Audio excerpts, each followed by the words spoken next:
Hola, bienvenidos a nuestra primera clase teórica del curso Guía Auxiliar en Vida Silvestre y Naturaleza. Bueno, vamos a comenzar a definir lo que es la ecología, ¿sí? La ecología es una ciencia que intenta comprender las interacciones, es decir, las acciones recíprocas de los organismos con su entorno y la forma en que éstas se reflejan en las adaptaciones morfológicas, fisiológicas, así también como en la abundancia, la distribución y la diversidad de los organismos en la naturaleza. Cuando mencionamos que los organismos se relacionan en su entorno, estamos hablando de lo que también es conocido como medio ambiente. Entonces, el ambiente de un organismo consiste en todos aquellos factores y fenómenos externos al organismo y que influyen sobre él, ya se trate de factores físicos, químicos, como son los factores abióticos, o bien otros organismos, factores bióticos. Otra palabra que viene resonando mucho en el concepto de ecología anteriormente mencionado es el término de organismo. Lo definimos como a cualquier ser vivo que posee integridad genética, fisiológica, también que tiene un cuerpo. Y por último, pero no menos importante, decimos que es un nivel jerárquico. La ecología tiene 3 niveles de interés: el nivel jerárquico de organización-organismo, ser individual, la población, formada por individuos de la misma especie, y la comunidad, formada por un número más o menos elevado de las poblaciones. A nivel organismo, la ecología se ocupa de estudiar el modo en que los individuos se ven afectados e influidos por su ambiente. A nivel población, se ocupa la ecología de analizar la presencia o ausencia de una especie determinada, de su abundancia o escasez, de las oscilaciones y fluctuaciones que pueden tener en el número. A nivel comunidad se analiza la estructura y la composición y el funcionamiento de las comunidades en relación con su medio también. La ecología es una ciencia o una disciplina central de la biología y por ello nos resulta sorprendente que muestre coincidencias con muchas otras disciplinas, especialmente la genética, la evolución, la fisiología, entre otras. Es importante señalar que la ecología también estudia ambientes producidos o manejados por las personas. Me refiero, por ejemplo, a huertas o a grandes extensiones de producción agrícola, sistemas ganaderos también, reservas o parques naturales, ¿sí? Zonas protegidas, entre otros. Las ciencias ecológicas estriban en simplificar y facilitar la comprensión del mundo real. En este curso comenzaremos a estudiar el nivel de organización organismo, ya que en el organismo es donde actúan las fuerzas evolutivas.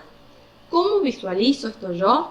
Esto se ve reflejado en que si los organismos viven o mueren, dejan o no descendencia. La selección natural es un fenómeno de la evolución descrito por Darwin, donde expresa que un individuo sobrevivirá, se reproducirá y dejará descendientes en cierto ambiente, pero no en otro. En este sentido, se podrá afirmar que la naturaleza es selectiva. La naturaleza es la selectiva, es decir, que algunos ambientes pueden ser descritos como favorables o desfavorables. Y en este sentido también algunos organismos pueden tener mejor desempeño en ciertos ambientes. Si a consecuencia de que algunos individuos dejen más descendencia que otros, las características hereditarias de una población cambian de generación en generación. Entonces se dice que se ha producido una evolución por selección natural. Sería razonable decir que los organismos de una determinada generación están ajustados por los ambientes de las generaciones anteriores, ya que estos ambientes actuaron como filtros por los cuales han pasado todas esas combinaciones de caracteres hasta llegar al momento actual. Es decir, que los organismos están ajustados o modelados por su ambiente únicamente porque este ambiente tiende a ser similar a ambientes anteriores. ¿Sí? Bueno, en la naturaleza, como venimos analizando, los organismos no se encuentran aislados, sino que están en estrecho contacto unos con los otros. Además, están inmersos en un espacio que representan condiciones físicas y químicas particulares.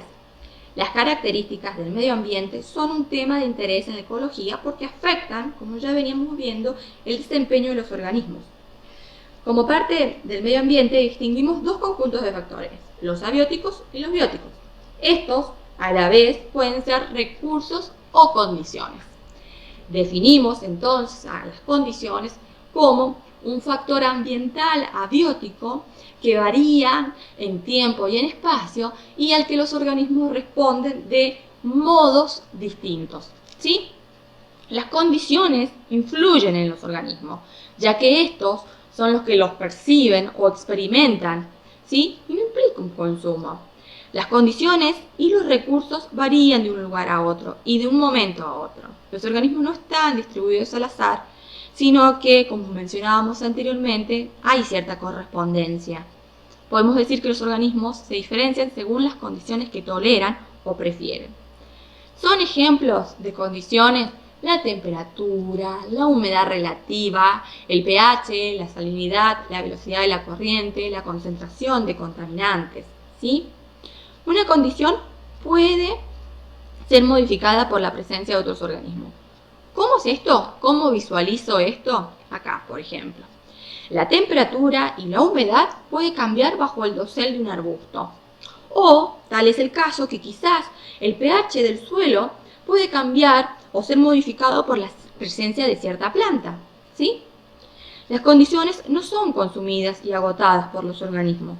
Los invito a analizar esta gráfica, que es la respuesta del organismo al ambiente abiótico. Condiciones y curvas de tolerancia, ¿sí? Acá este tipo de curvas simétricas se suele aplicar a lo que es la temperatura y el pH, dos condiciones diferentes, donde acá, como se puede ver, los valores por encima y por debajo del óptimo son igualmente nocivos o subletales para las funciones vitales del organismo. Acá la vemos con detalle, ¿sí? Y podemos analizar que las condiciones óptimas no solo le van a permitir al organismo sobrevivir y crecer, sino que va a poder reproducirse. Las condiciones, cuando ya no son óptimas, solo le va a permitir la sobrevivencia, ¿sí? Y cerca ya de los límites de tolerancia, es posible que el organismo, ¿sí?, esté sometido a tan alto estrés que se acerque a lo que es la muerte, ¿sí? Acá podemos ver cómo el organismo puede en su óptimo crecer, reproducirse, obviamente sobrevivir, ¿no es cierto? Está claro eso. Y luego ya acá tenemos un rango de tolerancia donde empieza a sentir cierto estrés en los extremos, ¿sí?, tanto por bajo o por alta temperatura, en este caso, o pH, ¿sí? Y ya como acá, cuando ya es extremo, podemos analizar que se presencia la muerte, ¿sí? Vemos esta otra gráfica. En el caso de la mayoría de los compuestos tóxicos, radiactivos o contaminantes, pequeñas concentraciones no son detectables o nocivas para el organismo. Algo similar ocurre con los micronutrientes. Los que, siendo esenciales a bajas concentraciones, son tóxicos a mayores concentraciones, ¿sí? Ahora bien, planteemos este interrogante. ¿Se puede decir que una condición es extrema? Y un poco como anteriormente vimos en las gráficas, ¿sí? La manera en que los organismos perciben el mundo de las condiciones es a través de sus óptimos fisiológicos. Es decir, que ningún valor para una determinada condición es lo suficientemente rigurosa en sentido absoluto, sino que va a ser relativo a cada organismo analizado. Esto es muy importante. Cada organismo va a tener su óptimo de temperatura, de pH, de salinidad, ¿sí? De esta manera, por ejemplo, existen organismos como son algunas bacterias termófilas, ¿sí?, capaces de reproducirse a temperaturas de 90 grados centígrados, encontrándose a temperaturas letales por debajo o por encima de estos 90 grados. Lo mismo ocurre con estos peces antárticos, ¿sí?, que solo pueden sobrevivir y reproducirse a unos grados por debajo del punto de congelamiento. Pero cabe destacar y tener en cuenta, ¿sí?, que los organismos tienen técnicas de escape como es el caso de los animales que pueden llegar a colonizar nuevas áreas donde todo sea un panorama mucho más favorable, o por ejemplo en el caso de las plantas, ¿sí? Que al no tener locomoción, por ahí les queda la técnica de tolerancia, ¿sí? Un ejemplo que podemos tener en cuenta es el algarrobo, por ejemplo, que al ser sometido a épocas de especial sequía, cuentan con el beneficio de tener raíces leñosas y de gran trayecto vertical con alcance a las freáticas, ¿sí? Entonces ellos pueden tomar ese agua de la freática para poder desarrollar su ciclo vital. Cuando las condiciones de temperatura y humedad, ¿sí? Son buenas, las raíces aprovechan a crecer, ¿sí? Para poder hacerle frente a cuando el ambiente se vuelve un poco más agresivo, ¿sí? Estas raíces son mucho más, o sea, en relación con su cuerpo aéreo, tienen gran crecimiento, ¿sí? Bueno, vamos con recursos entonces ahora. Al igual que el nitrato, el fosfato y la luz pueden ser un recurso para una planta, el néctar o el polen, o quizás hasta un agujero en un tronco puede serlo para un insecto o para un roedor. Por otro lado, semillas y también, como decía anteriormente, ese agujero en el tronco van a ser recursos para un roedor. Pero se han preguntado por qué decimos que son recursos si no pueden ser comidos estos ejemplos mencionados. El agujero en este caso ha sido ocupado por este roedor o por algún insecto, del mismo modo que el átomo de nitrógeno, ¿sí? O la gotita de néctar o el bocado de la semilla ya no están disponibles para otros consumidores. Análogamente, seguramente, las hembras, ya que se han apareado, no pueden estar disponibles para otras parejas. Por lo general, los recursos generan competencia, ¿sí? Todas estas cosas han sido consumidas en el sentido que han disminuido su reserva. Por lo tanto, los recursos, pero no así las condiciones, son cantidades que pueden ser reducidas a causa de la actividad de un organismo, ¿sí? Bueno, los recursos de los organismos son principalmente la materia de lo que están constituidos sus cuerpos y la energía que interviene en sus actividades y los lugares o espacios en los que pasan sus ciclos vitales. El cuerpo de una planta verde está formado, ¿sí? El cuerpo de una planta verde está formado por iones y moléculas orgánicas que representan sus recursos alimenticios. Mientras que la radiación solar atrapada en la fotosíntesis proporciona un recurso energético. A su vez, las plantas representan paquetes de recursos alimenticios para los herbívoros. Y a su vez, estos herbívoros son un paquete de recursos para los carnívoros. El cuerpo representa también el cuerpo de todos estos animales mencionados, también representan un paquete de recursos alimenticios para algunos parásitos. O quizás, una vez muertos, para la microflora o detritívoros, ¿sí? Para los autótrofos, seres que elaboran su propio alimento, son recursos la radiación solar, la intensidad de la luz, el dióxido de carbono, el agua, los nutrientes del suelo, ¿sí? El oxígeno, entre otros. Acá podemos analizar esto. Bueno, un concepto que viene en cadena, o sea, muy en estrecho contacto con lo que son los recursos y las condiciones, ¿sí? Es el concepto de nicho. ¿Por qué digo esto? Porque el espacio o volumen formado por la conjunción de todas las condiciones y los recursos que requiere un organismo para subsistir se llama justamente nicho ecológico. Es evidente que los seres vivos requieren de una gama de factores ambientales para vivir, es decir, una temperatura óptima, cierta salinidad, por ejemplo, cierta cantidad de alimento, oxígeno, entre muchos otros, ¿sí? Bueno, el nicho entonces ecológico va a estar dado por múltiples dimensiones, como veníamos hablando. Estas dimensiones también pueden ser nombradas como variables o condiciones que van a representar los márgenes de tolerancia de un organismo.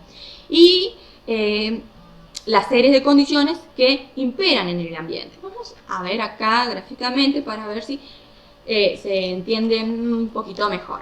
Veamos el ejemplo de la mosca de los frutos, Ceratitis capitata, ¿sí? Esta especie puede sobrevivir, crecer, reproducirse y mantener una población viable en un intervalo de una condición de temperatura de 16 a 32 grados. Acá, esta variable de temperatura se ha graficado sobre un eje cartesiano X, ¿sí? De 16 a 32 grados centígrados. Pero ¿qué pasa si yo también le agrego otra condición o variable o dimensión, que es la humedad? ¿Sí? Lo represento en el eje cartesiano Y. Y acá podemos ver cómo, tras análisis de laboratorio, podemos ver que el óptimo es de 75% a 85% de humedad. ¿Sí? Si juntamos estas dos variables, ya empezamos a tener un espacio bidimensional. Y a todo esto, si le agregamos una tercera variable, que es la corriente, ya tenemos esto con volumen, ¿sí? Y podemos ver cómo se ha formado el nicho ecológico, ¿sí? Vemos muy clarito ahí cómo se puede ver. Conocer el nicho de cada especie es de gran importancia, es una herramienta ecológica, pero no puede ser utilizada para predecir acerca del impacto de cierto manejo o alteración intencional o no que va a producir en la distribución y la abundancia de los organismos, ¿sí? Y cómo esta nueva redistribución de los organismos repercutirá en el medio. Bueno, para terminar, introduciríamos el concepto de hábitat, que está muy emparentado a su vez con el concepto de nicho ecológico. Como ya dijimos, el organismo hace uso de los recursos, percibe las condiciones y todo esto lo hace en un área en particular. Me refiero a lo que es el hábitat.